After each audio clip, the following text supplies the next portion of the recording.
चालाक बहू और सास। मास्टर दीनानाथ एक सुखी संपन्न परिवार के मुखिया थे। पूरे गांव में उनके व्यवहार और आदर्शों के चर्चे थे। उनके घर में उनकी पत्नी, 2 बेटे, एक बहू और एक नाती था। माँ जी, मैंने दाल चावल बना दिए हैं, आप बस सब्जियां और रोटियां बना लीजिएगा। मैं चिंटू का होमवर्क करवाने जा रही हूँ। ठीक है बहू, जरा जल्दी करना, उमेश कॉलेज से आने ही वाला है। जी माँ जी। चिंटू इधर आ, चल मुझे ABCD लिख के दिखा, स्मॉल वाली। इतना कह के वो कमरे में चली गई। अब मेरे देवता भी नहीं जाने वाले, मैं तो आराम से टिकटॉक बनाऊंगी, बिंदास। तभी उमेश भी आ जाता है। माँ, खाना बना क्या? हाँ, बस रोटियां सेक रही हूँ। भाभी कहाँ है? चिंटू को पढ़ा रही है, मैं लगाती हूँ ना खाना, बस 5 मिनट रुक जा। ठीक है माँ, मैं हाथ मुंह धोकर आता हूँ। ये बातचीत घर का बड़ा बेटा दिवाकर सुन रहा था। वो अपने कमरे में गया। रत्ना, ये क्या है? क्या क्या है? तुम मोबाइल चला रही हो, पहले खाना बनाना चाहिए ना। खाना तो बना के आई हूँ, अब क्या पूरे दिन चूल्हे में ही घुसी रहूं? अगर बना कर आई हो तो माँ रोटियां क्यों बना रही है? अच्छा, अब समझी। सिखाए पूत दरबार में हाजिर। मतलब कि माँ जी ने आपको भड़काया है। रत्ना, माँ ने कुछ नहीं कहा, मैंने खुद देखा है। मालूम है। घर की बहू आराम से मोबाइल चलाए और बुजुर्ग माँ खाना बनाए, ये शोभा देता है क्या? अरे इतनी भी बुरी नहीं है, 4 रोटी ही तो सेकी है। मेरी दादी अभी तक पूरे घर का काम करती है। ओह, अब समझा, तो ये तुम्हारी खानदानी परंपरा है। सुनो जी, खानदान पर मत जाओ, नहीं तो अच्छा नहीं होगा, बता देती हूँ। तुमसे बात करने से अच्छा दीवार पे सर मार लो। हाँ, मारो ना। तभी माँ की आवाज आती है। दिवाकर बेटा, तू भी खाना खा ले। आया माँ। थोड़ी देर बाद सब खाना खा के उठते हैं। अरे, आपने बर्तन क्यों मांज लिए? मैं तो करने ही वाली थी। तो क्या हुआ बेटा, चलो अब तुम भी खाना खा लो। खाना खाकर रत्ना फिर कमरे में चली जाती है। इसी तरह दिन गुजरते रहते हैं और कुछ दिन बाद। माँ जी, क्या हुआ? आप उठी नहीं अब तक? रोज तो अब तक झाड़ू पोछा भी हो जाता था।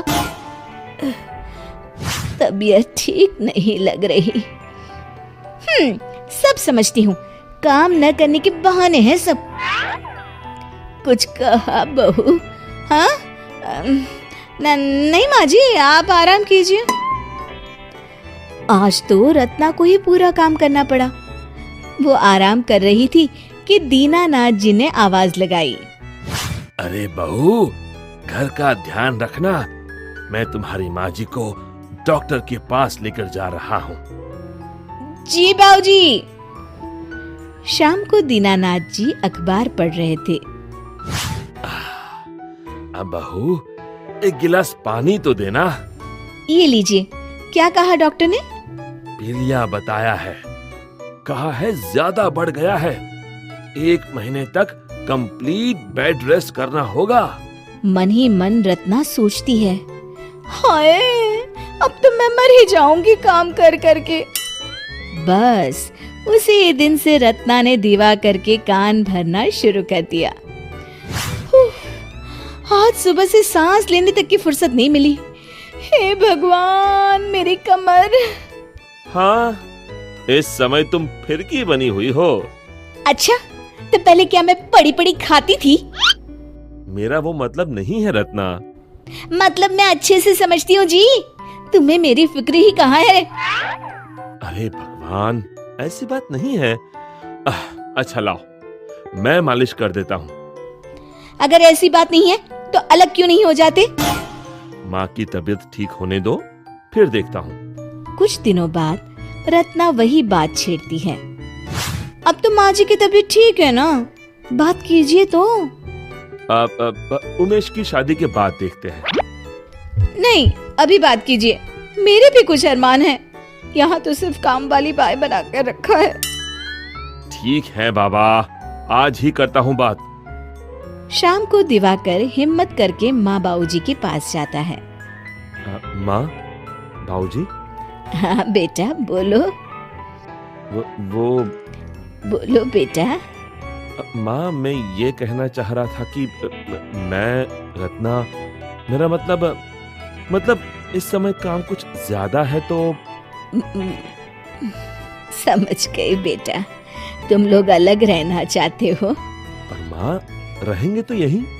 तुम्हें अलग होना है तो हो जाओ। वैसे भी जो पोर्शन किराए पर देते हैं अभी खाली पड़ा है, तो तुम वहीं रहो। लेकिन तुम अब मेरे लिए सिर्फ एक पड़ोसी हो। मैंने सब सुन लिया है और मैं बहुत खुश हूँ। अब कम से कम अपनी जिंदगी तो जी सकूंगी।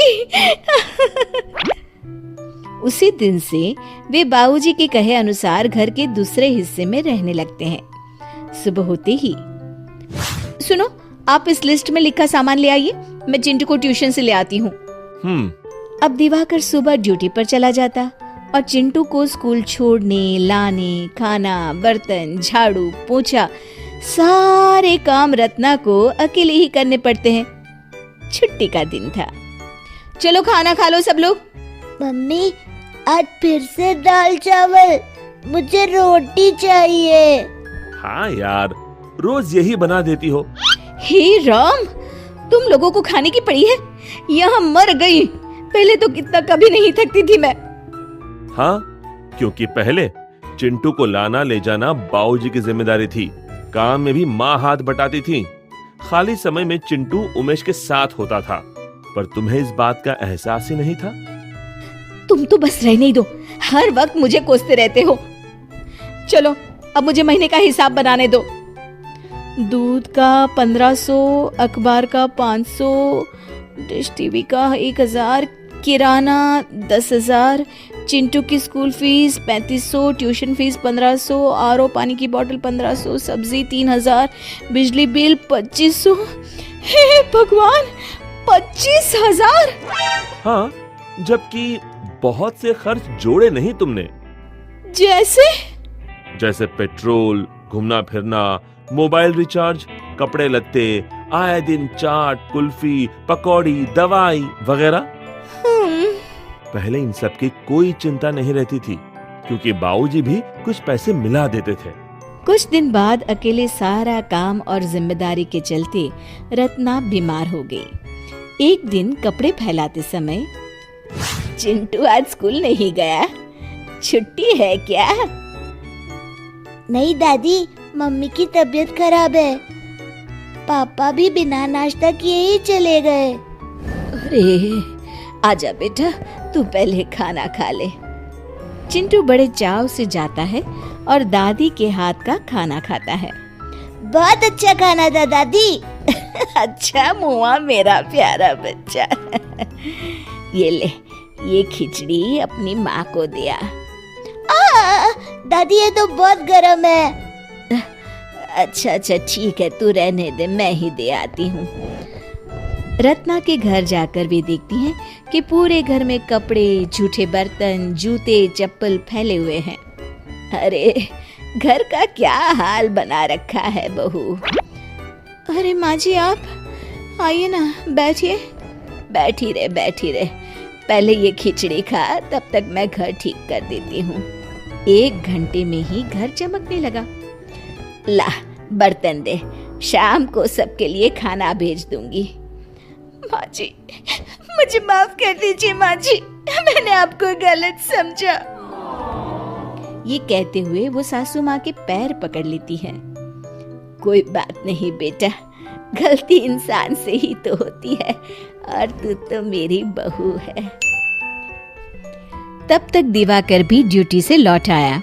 पर यहाँ का माहौल देखकर छुप कर देखने लगा। पत्नी को बहुत देर से गायब देख दीनानाथ जी भी उसे बुलाने आए हुए थे।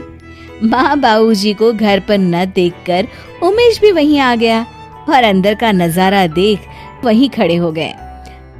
सासू बहू का भरत मिलाप हो गया। हमें माफ कर दीजिए। बेटा, सुबह का भूला शाम को घर आ जाए तो उसे भूला नहीं कहते। चलो, तुम्हारा घर तुम्हारा इंतजार कर रहा है। और उसके बाद सब खुशी खुशी पहले की तरह एक साथ रहने लगते हैं। शिक्षा: हमें हमेशा बड़े बुजुर्गों का सम्मान करना चाहिए और हमेशा मिलजुल कर रहना चाहिए, क्योंकि मुसीबत में अपने ही काम आते हैं। दोस्तों, हमें उम्मीद है कि आपको हमारी ये कहानी पसंद आई होगी। कृपया हमारे चैनल को सब्सक्राइब करें और सभी अपडेट्स के लिए बेल आइकन जरूर दबाएं। और हाँ, वीडियो लाइक और शेयर करना मत भूलिएगा। Bye bye.